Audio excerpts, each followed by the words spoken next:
നമസ്കാരം. ബ്രിസ്റ്റു കേരള PCയുടെ പുതിയൊരു വീഡിയോയിലേക്ക് എല്ലാവർക്കും സ്വാഗതം. ഇപ്പം നമ്മൾ ഡിസ്കസ് ചെയ്തുകൊണ്ടിരിക്കുന്നത് BFOയിലെ സ്പെഷ്യൽ ടോപ്പിക്സ് ആണ്. അപ്പോൾ ഇന്ന് നമ്മൾ ഡിസ്കസ് ചെയ്യാൻ പോകുന്നത് ഇന്ത്യയിലെ വിവിധ തരം വനങ്ങളാണ്. ഓക്കെ, ഇന്ത്യയിലെ വനങ്ങളെ സസ്യജാലങ്ങളുടെയും അത് വളരുന്ന കാലാവസ്ഥ മേഖലകളുടെയും അടിസ്ഥാനത്തിൽ 5 ആക്കിയാണ് തരംതിരിച്ചിട്ടുള്ളത്. അതിൽ ഒന്നാമത്തത് ഉഷ്ണമേഖല നിത്യഹരിത വനങ്ങളും അർദ്ധ നിത്യഹരിത വനങ്ങളുമാണ്. 2 ഉഷ്ണമേഖല ഇലപൊഴിയും വനങ്ങളാണ്. 3 ഉഷ്ണമേഖല മുൾക്കാടുകളാണ്. 4 പർവ്വത വനങ്ങളാണ്. 5 കടലോര ചതുപ്പുനില വനങ്ങളാണ്. നമുക്ക് ഓരോന്നായിട്ട് നോക്കാം. ആദ്യത്തേത് ഉഷ്ണമേഖല നിത്യഹരിത വനങ്ങളും അർദ്ധ നിത്യഹരിത വനങ്ങളുമാണ്. ഓക്കെ, വാർഷിക വൃക്ഷപാതം കൂടുതലുള്ള മേഖലകളിലാണ് എന്ത് കാണപ്പെടുന്നത്? ഉഷ്ണമേഖല നിത്യഹരിത വനങ്ങൾ കാണപ്പെടുന്നത്. പശ്ചിമഘട്ടത്തിലും വടക്കു കിഴക്കൻ സംസ്ഥാനങ്ങളിലും വടക്കു കിഴക്കൻ ഹിമാലയങ്ങളിലും കാണപ്പെടുന്ന സസ്യവിഭാഗമാണ് ഉഷ്ണമേഖല മഴക്കാടുകൾ. എവിടെയൊക്കെയാണ് കാണപ്പെടുന്നത്? പശ്ചിമഘട്ടത്തിലും വടക്കു കിഴക്കൻ സംസ്ഥാനങ്ങളിലും വടക്കു കിഴക്കൻ ഹിമാലയത്തിലും കാണപ്പെടുന്ന സസ്യവിഭാഗമാണ് ഉഷ്ണമേഖല മഴക്കാടുകൾ. ശരാശരി വാർഷിക വൃക്ഷപാതം 20 സെന്റിമീറ്ററിന് മുകളിൽ വരുന്ന ഉഷ്ണ ആർദ്ര മേഖലകളിലാണ് നിത്യഹരിത വനങ്ങൾ വളരുന്നത്. ഓക്കെ, ഈ മേഖലകളിൽ മഴ കുറവ് കിട്ടുന്ന പ്രദേശങ്ങളിലെ വനങ്ങളെ എന്താണ് പറയുന്നത്? അർദ്ധ നിത്യഹരിത വനങ്ങൾ എന്നാണ് പറയുന്നത്. 200 സെന്റിമീറ്ററിന് മുകളിൽ മഴ ലഭിക്കുന്നത് ഉഷ്ണമേഖല നിത്യഹരിത വനങ്ങളാകും. അതിൽ കുറവ് മഴ ലഭിക്കുന്ന അതേ മേഖലയിലുള്ള വനങ്ങളെ എന്താണ് പറയുന്നത്? അർദ്ധ നിത്യഹരിത വനങ്ങൾ എന്നാണ് പറയുന്നത്. Okay, mahogany, rose would, Karimaram, ebony തുടങ്ങിയ മരങ്ങളാണ് ഇവിടെ പ്രധാനമായിട്ടും കാണപ്പെടുന്നത്. ഏതൊക്കെയാണ്? Mahogany, rose would, Karimaram, ebony. തിങ്ങി നിറഞ്ഞ വനമായതിനാൽ ഇവിടെ തേയില, കാപ്പി, സുഗന്ധവ്യഞ്ജനങ്ങൾ തുടങ്ങിയവയും കൃഷി ചെയ്യാൻ വേണ്ടി പറ്റുന്നുണ്ട്. അപ്പം നമുക്ക് ഉഷ്ണമേഖല നിത്യഹരിത വനങ്ങളിൽ കൃഷി ചെയ്യാൻ പറ്റുന്ന എന്തൊക്കെയാണ്? തേയില, കാപ്പി, സുഗന്ധവ്യഞ്ജനങ്ങൾ എന്നിവയാണ് ഈ മേഖലകളിൽ നമുക്ക് കൃഷി ചെയ്യാൻ കഴിയുന്നവ. ഓക്കെ, രണ്ടാമത്തേത് ഏതാണ്? ഉഷ്ണമേഖല ഇലപൊഴിയും വനങ്ങൾ. ഓക്കെ, ഇന്ത്യയിൽ ഏറ്റവും വ്യാപകമായി കാണപ്പെടുന്ന വനങ്ങൾ ഏതൊക്കെയാണ്? ഉഷ്ണമേഖല ഇലപൊഴിയും വനങ്ങളാണ്. ഇവയെ മൺസൂൺ വനങ്ങൾ എന്നും വിളിക്കുന്നു. 70 മുതൽ 200 സെന്റിമീറ്റർ വരെ മഴ ലഭിക്കുന്ന പ്രദേശങ്ങളിലാണ് ഇത്തരം വനങ്ങൾ കാണപ്പെടുന്നത്.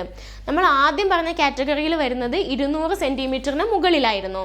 അപ്പം ഇവിടെ എന്താ വരുന്നത്? 70 മുതൽ 200 വരെ സെന്റിമീറ്റർ അളവിൽ മഴ ലഭിക്കുന്ന പ്രദേശങ്ങളിലാണ് ഉഷ്ണമേഖല ഇലപൊഴിയും വനങ്ങൾ കാണപ്പെടുന്നത്. ജലലഭ്യതയുടെ അടിസ്ഥാനത്തിൽ ഇലപൊഴിയും വനങ്ങൾ നമ്മൾ എത്രയായി തിരിക്കുന്നുണ്ട്? 2 ആയി തിരിക്കുന്നുണ്ട്. അതിൽ ആദ്യത്തേത് 100 മുതൽ 200 സെന്റിമീറ്റർ വരെ മഴ ലഭിക്കുന്ന പ്രദേശങ്ങളിൽ ഉണ്ടാകുന്നത് ആർദ്ര ഇലപൊഴിയും വനങ്ങളാണ്. 100 മുതൽ 200 വരെ ഉണ്ടാകുന്നത് ആർദ്ര ഇലപൊഴിയും വനങ്ങളാണ്. വടക്കു കിഴക്കൻ സംസ്ഥാനങ്ങൾ, ഹിമാലയൻ താഴ്വാരങ്ങൾ, പശ്ചിമഘട്ടത്തിലെ കിഴക്കൻ ചെരുവുകൾ എന്നിവിടങ്ങളിൽ ഇത്തരം വനങ്ങൾ കാണപ്പെടുന്നു. എവിടെയൊക്കെയാണ്? വടക്കു കിഴക്കൻ സംസ്ഥാനങ്ങൾ, ഹിമാലയൻ താഴ്വരകൾ, പശ്ചിമഘട്ടത്തിലെ കിഴക്കൻ ചെരുവുകൾ എന്നിവിടങ്ങളിലാണ് പ്രധാനമായിട്ടും ആർദ്ര ഇലപൊഴിയും വനങ്ങൾ കാണപ്പെടുന്നത്. ഓക്കെ, 70 മുതൽ 100 സെന്റിമീറ്റർ വരെ മഴ ലഭിക്കുന്ന പ്രദേശങ്ങളിൽ വരണ്ട ഇലപൊഴിയും വനങ്ങൾ കാണപ്പെടുന്നു.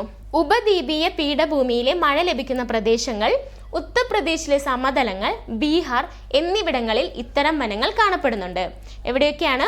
ഉപദ്വീപീയ പീഠഭൂമിയിലെ മഴ ലഭിക്കുന്ന പ്രദേശങ്ങൾ, ഉത്തർപ്രദേശിലെ സമതലങ്ങൾ, ബീഹാർ എന്നിവിടങ്ങളിലാണ് നമുക്ക് എന്ത് കാണാൻ പറ്റുന്നത്? വരണ്ട ഇലപൊഴിയും വനങ്ങൾ കാണാൻ കഴിയുന്നത്.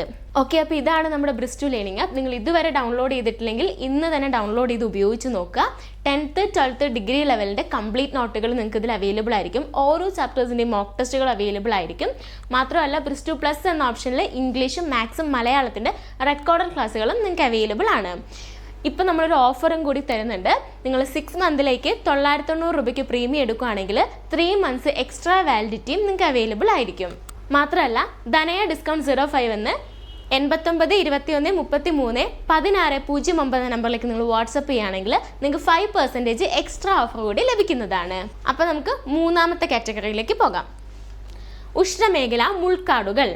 70 സെന്റിമീറ്ററിന് താഴെ മഴ ലഭിക്കുന്ന പ്രദേശങ്ങളിലാണ് ഉഷ്ണമേഖല മഴക്കാടുകൾ കാണപ്പെടുന്നത്.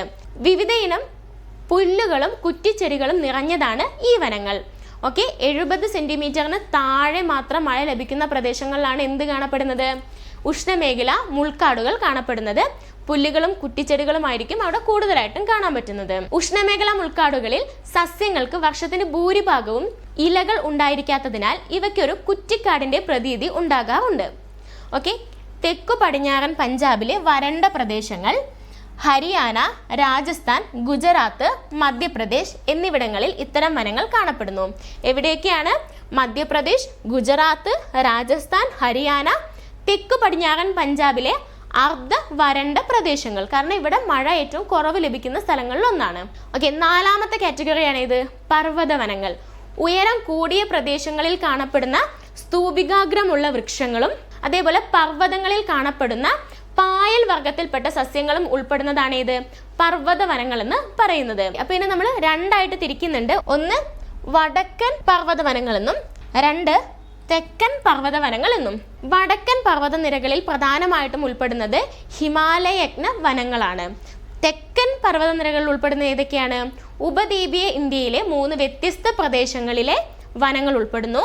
അതുപോലെ തന്നെ പശ്ചിമഘട്ടത്തിലെയും ഇന്ത്യൻ പർവ്വത നിരകളിലെയും നീലഗിരിയിലെയും വനങ്ങൾ ഉൾപ്പെടുന്നത് എവിടെയാണ്? തെക്കൻ പർവ്വത നിരകളിലാണ്. നീലഗിരി, ആനമല, പളനി കുന്നുകൾ എന്നിവിടങ്ങളിൽ കാണപ്പെടുന്ന മിതോഷ്ണ വനങ്ങളെ എന്താണ് വിളിക്കുന്നത്? ചോലവനങ്ങൾ എന്നും വിളിക്കപ്പെടുന്നു. ഓക്കെ, ഇനി 5ാമത്തെ കാറ്റഗറിയാണ് ഏത്? കടലോര ചതുപ്പ് നില വനങ്ങൾ അഥവാ കണ്ടൽക്കാടുകൾ. ലവണ ജലാംശമുള്ള ചതുപ്പ് നിലങ്ങൾ, ടൈറ്റൽ ക്രീക്കുകൾ എന്ന് വെച്ചാൽ വേലിയിറക്ക സമയത്തെ വെള്ളക്കെട്ടുകൾ, ചെളിപ്പരപ്പുകൾ, നദീമുഖങ്ങൾ എന്നിവിടങ്ങളിൽ വളരുന്ന കണ്ടൽക്കാടുകളാണ് കടലോര ചതുപ്പ് നില വനങ്ങൾ അഥവാ കണ്ടൽ വനങ്ങൾ എന്ന് പറയുന്നത്. പശ്ചിമ ബംഗാളിലെ സുന്ദർ വനങ്ങളിലും ആൻഡമാൻ നിക്കോബർ ദ്വീപുകളിലും കണ്ടൽക്കാടുകൾ തഴച്ചു വളരുന്നുണ്ട്. അതേപോലെ തന്നെ നദീമുഖങ്ങളിലും സമുദ്രമുഖങ്ങളിലും ഉണ്ടാകുന്ന കരയിടിച്ചലിനെ ചെറുക്കാൻ വേണ്ടി എന്ത് സഹായിക്കുന്നുണ്ട്? കണ്ടൽക്കാടുകൾ സഹായിക്കുന്നുണ്ട്. ഇപ്പൊ കണ്ടൽക്കാടുകൾ നമ്മൾ വെച്ചു പിടിപ്പിക്കുന്ന എന്താണ്? കരയിറക്കം തടയാൻ വേണ്ടിയിട്ടാണ്. ഓക്കെ, ഇന്ത്യയിൽ ആദ്യമായി കണ്ടൽക്കാടുകളെ റിസർവ് വനമായി പ്രഖ്യാപിച്ച സംസ്ഥാനം ഏതാണ്? മഹാരാഷ്ട്രയാണ്. ഓക്കെ, ഇന്ത്യയിൽ ആദ്യമായി കണ്ടൽക്കാടുകളെ റിസർവ് വനമായിട്ട് പ്രഖ്യാപിച്ചത് മഹാരാഷ്ട്രയാണ്. കണ്ടൽ വൈവിധ്യത്തിൽ ഏറ്റവും മുന്നിൽ നിൽക്കുന്ന വൻകരയാണ് ഏത്? ഏഷ്യ. ഓക്കെ, അപ്പോൾ ഇന്ന് നമ്മൾ പഠിച്ചത് എന്താണ്? ഇന്ത്യയിലെ 5 വ്യത്യസ്ത തരം വനങ്ങളെ കുറിച്ചാണ്. അപ്പോൾ ഈ ടോപ്പിക് എല്ലാവർക്കും മനസ്സിലായെന്ന് വിശ്വസിക്കുന്നു. അപ്പോൾ ഇനിയും ഇതുപോലെയുള്ള വീഡിയോസും ക്വസ്റ്റ്യൻ ആൻസർ ഡിസ്കഷൻസും ഒക്കെ ലഭിക്കുന്നതിന് വേണ്ടി ബ്രിസ്റ്റു കേരള PSC ഇന്ന് തന്നെ സബ്സ്ക്രൈബ് ചെയ്യുക. നിങ്ങളുടെ അഭിപ്രായങ്ങൾ കമൻറ്റുകളായി രേഖപ്പെടുത്തുക. താങ്ക്